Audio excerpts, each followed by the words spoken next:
আসসালামু আলাইকুম গাইস। আমাদের এলাকায় অনেক দিন ধরে কারেন্ট থাকে না। তা হলো দিনে 2 ঘন্টা অথবা 3 ঘন্টা কারেন্ট থাকে। এই কারেন্টের সম্পর্কে আমি কিছু কথা বলতে চাই এবং আপনাদের সামনে এই বিষয়ে কয়েক মিনিট কথা বলবো। তা আপনারা মনোযোগ সহকারে শুনবেন এবং ভিডিওটা দ্রুত গতি শেয়ার করে দেবেন এবং সকলের মাঝে যেন ছড়িয়ে যায়। আমি বলতে চাই কারেন্ট হলো থাকে না, কারণ হলো 1 নম্বর কারণ হলো কারেন্ট আসে আর যায়। কারেন্ট যদি সবসময় আসে আর যায় তাহলে একজনের ঘরে ছোটো বাচ্চা থাকতে পারে, একজনের ঘরে নব নবশিশু থাকতে পারে। নবশিশু মানে মানে মাত্র পয়দা হতে পারে, এরকম শিশু থাকতে পারে, মানুষের ঘরে থাকতে পারে না, মাত্র মেডিকেল চলে তার শিশু থাকতে পারে। এরকম কারেন্ট আমাদের অতি মাত্রায় প্রয়োজন, কারণ কারেন্ট ছাড়া মানুষে এখন বর্তমানে কোনো কাজ করতে না। যেরকম মোবাইলে মানুষ অফিসে যায় তো মোবাইল দিয়ে কাম করে, ল্যাপটপে মানুষ কজন কাম করে, তাই কারেন্টের প্রয়োজন যদি হয় তাহলে আমরা এর নিয়ে কোনো প্রতিবাদ জানাই না। আজ পর্যন্ত আমাদের পুরাবাড়ি কত নেতারা আছে, তারা কি এ নিয়ে প্রতিবাদ করছে? কোনো দিন করতো না, কারণ নেতারা একদিন তুলবো সংসদে, 2 দিন তুলবো, 3 দিন তুলবো, 4 দিন তুলবো সংসদে এই নিয়ে আওয়াজ কারেন্ট নিয়ে। কিন্তু 4 দিনের পরে দেখবেন এরা আজীবনের দিকে ভুলে গেছে। তারা যে নেতা, তারা নেতা নামে নেতা আছে কিন্তু কামে নেতা নেই। কামে নেতা কাকে বলে?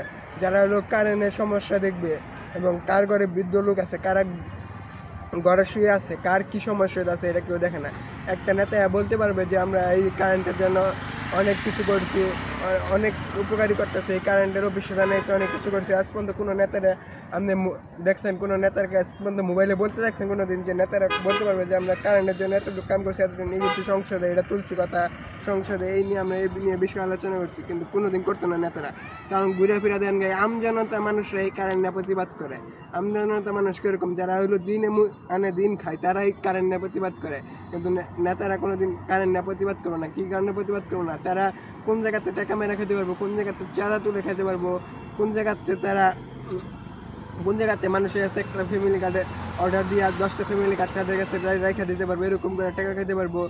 কোন জায়গায় গরিব মানুষের হক মাইনে খাইতে পারবো, কোন জায়গায় মানুষের রাস্তার কথা গিয়া ঈদগাহ রাস্তা বানাই দিয়া, কার্পেটিংয়ের রাস্তার কথা গিয়া টাকা মেরে খেতে হবে, তারা সেটি পিছনে লেগে থাকতে হবে। কিন্তু একটা কারেন্ট যে না থাকলে একটা পোলাপান করতে পারে না, এবং মানুষ যে পরীক্ষার পরবর্তী মানে কত পোলাপান না, এবং এসএসসি কোন পরীক্ষা এবং মেট্রিক পরীক্ষা, এখন যে কোনো পরীক্ষা এখন তারা পরীক্ষার পরবর্তী অনেক এরকম কি মাদ্রাসার পোলাপানরা পর্যন্ত পড়তে পারে না। এখন যে মাদ্রাসার পোলাপানরা একটু পড়তে বসবে, তারা সেই কোরআন শিফে দেখা পড়বে, তারা কোরআন শিফ দেখা পড়া যে সুন্নত, সেই সুন্নতটা তো পালন করা পারবে না। কারণ আমরা যদি মোবাইলের লাইট ধরে যদি কোরআন শিফ পড়ি, তাহলে আমাদের ডাক্তারেরা বলছে চোখের ক্ষতি হয়। তাহলে আমরা মোবাইলের লাইট ধরে যদি চোখের ক্ষতি হয়, তাহলে তো আমাদের কারেন্ট নেই, তাহলে আমরা যে মোবাইল লাইট দিয়ে দেখি, সেই লাইটে দেখলে ডাক্তাররা বলে চোখের ক্ষতি হয়। তাহলে তো আমাদের কারেন্টের প্রয়োজন। আমরা কারেন্টের লেগে মানুষরা আওয়াজ তুলে, কিন্তু নেতারা কোনো দিন আওয়াজ তুলে না। তারা কোন জায়গাতে কোন মাদ্রাসাতে তারা কী করলো, কোন হুজুর কী করলো না করলো, তারা সে করতে পারবো, কোন স্কুলে কী হলো না হলো তারা সে খবর রাখতে পারবো।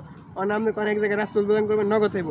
আপনি যদি ফোন দেন আমার বাড়িতে, অন্য বাড়িতে বৃদ্ধ ভাতা লাগবে, আসবো, কিন্তু আপনার নামে বৃদ্ধ ভাতা করে রেখে দেবে। কিন্তু যদি কোনো কারেন্ট লাগবো, আর কোনো দিনও ফোন ধরতো না। কারেন্টের কথা করবেন, একদিন ধরবো ফোন, পরের দিন দেখবেন ফোনের কোনো মোবাইল বন্ধ করে রয়েছে। আপনি জানাই হ্যাঁ কী কারণে আপনি ফোন দেবেন? কারেন্টের লেগে। কারণ কারেন্টের লেগে কেউ আসতে পারবে না। যদি কারেন্টের লেগে যদি আসতে চান, সকালে কোনো এক জুম্মার নামাজ পড়ে, কোনো এক জুম্মার নামাজ পড়ে, এই জুম্মার নামাজ হোক, এই শুক্রবার হোক, সামনে শুক্রবার, পরের শুক্রবার হোক, তাহলে সকালে একসাথে প্রতিবাদ করে পুরাবাড়ি বাজারে সকালে উপস্থিত হতো বিমান সব সহকারে। কারণ সকল 23 নং ওয়ার্ডের যত মসজিদ মাদ্রাসা আছে, সকলে স্কুল আছে, সকলে একজুট হয়ে এক হাতে আওয়াজ তুলে সকালে পুরাবাড়ি বাজারে মিছিল বাই করতে হবে জুম্মার নামাজের পর। না হলে যদি আজ যদি প্রতিবাদ না করি, কাল যদি প্রতিবাদ না করি, তাহলে কারেন্ট এরকম আসতে থাকবে, যাইতেই থাকবে। তাহলে কারেন্টে যদি প্রতিবাদ করতে চান, তাহলে সকালে একসঙ্গে হাত তুলি এবং আওয়াজ তুলি যে কোনো এক শুক্রবারে আমরা পুরাবাড়ি বাজারে যাবো, 23 নং ওয়ার্ডে সবাই এক লগে জড়িত হয়ে কারেন্টের প্রতিবাদ জানাবো। সকলে যদি উপস্থিতি হতে চাই, তাহলে ভিডিওটা শেয়ার করে দেবে এবং পুরাবাড়ি বাজারে উপস্থিত হয়। যারা কাউন্সিলর হতে চান এবং কাউন্সিলর হওয়ার আগ্রহী, তারা কারেন্টের বেশি দৃষ্টি আকর্ষণ করবেন। না হলে যে কোনো সময় কারেন্ট চলে গেলে মানুষ আপনাদের কোনো পাত্তা দেবে না। কারণ বর্তমানে রাজনীতির মধ্যে কারেন্টের বেশি আকর্ষণ করতে হয়, নাহলে কারেন্ট ছাড়া মানুষের কারো কখনো পাত্তা দেয় না। সবাই আওয়াজ তুলে এবং একসাথে জড়ো হই কোনো এক জুম্মার নামাজের পর, সকল ইমাম সাহেব এবং কাউন্সিলর এবং নেতা খেতা যারা আছে সবাই একসাথে মিলিত হয়ে পুরাবাড়ি বাজারে যাবো ইনশাআল্লাহ। পুরাবাড়ি বাজারে যে একসঙ্গে আওয়াজ তুলে কারেন্টের প্রতিবাদ জানাবো। যেভাবে আমরা গাজীপুরে আমরা চাকরি পাই না, এর লোকেও প্রতিবাদ জানাতে হবে। পুরাবাড়ি বাজারে একসঙ্গে জড়িত হয়ে কারেন্টের জন্য প্রতিবাদ জানাতে হবে। কারণ মানে আপনি করে বৃদ্ধ মানুষ থাকতে পারে, বৃদ্ধ মহিলা থাকতে পারে, এরকম কত মানুষ থাকতে পারে কারেন্টের লেগে একটা মানুষ যদি অফিস করে আসে তাহলে সে তো কষ্ট পাবে কারেন্টের লিগা। তাই আমরা সকালে পুরাবাড়ি বাজার এক লগে জড়িত হবো কোনো এক সময়, এবং এটার নেতারা দেখবেন দ্রুত গতি শেয়ার করবেন এবং সকালে এক লগে জড়িত হবো ইনশাআল্লাহ। পুরাবাড়ি বাজারে দেখা হবে সবার সাথে। আসসালামু আলাইকুম।